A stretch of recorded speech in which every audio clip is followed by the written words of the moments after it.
Kasabay ng pagsantabi ng Senado sa impeachment complaint laban kay Vice President Sara Duterte, naglabas naman ng pahayag mula sa mga senador laban sa umano'y pamumulitika ng Kamara. Maring binatikos ng ilang mambabatas ang kanilang paggamit ng impeachment bilang kasangkapan ng personal na galit at ambisyon. Nagbabalik si Troy Gomez. Huwag nang busugin ng pabor. Huwag nang pumayag dahil may pabuya.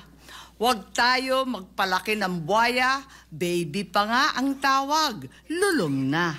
Sa plenary session itong Miyerkules, sa botong 19 ang pabor, 4 ang hindi pabor at 1 ang abstain.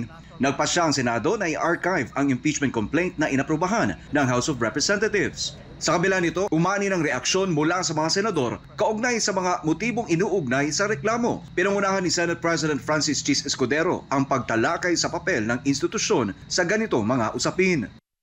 To the House of Representatives, I say, do not allow yourselves to be used for the blind hatred and ambition of a few.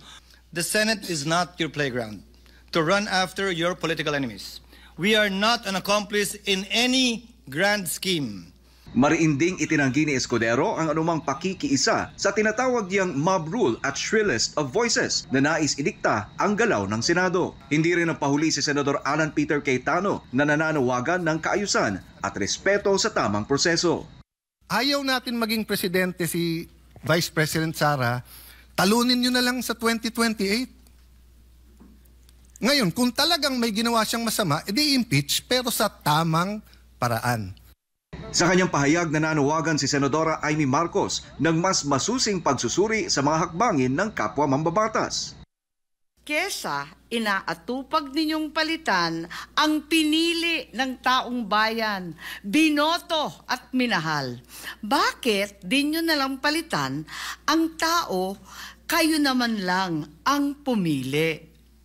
Ayaw paawat ng iba sa kakaflex.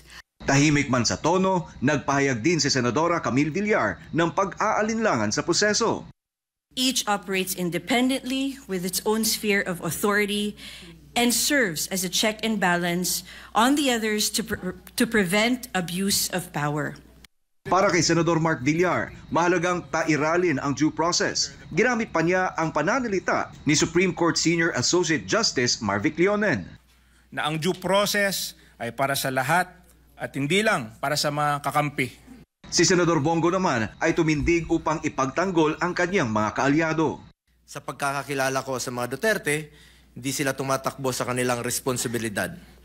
Haharapin at harapin nila ang anumang hamon ng panahon basta ginawa lamang po ito sa tamang paraan.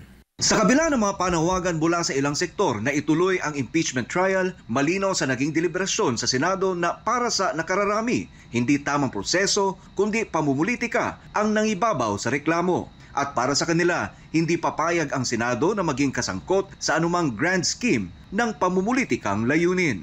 Para sa Diyos at sa Pilipinas kung mahal, Troy Gomez nag-uulat, SMNI News.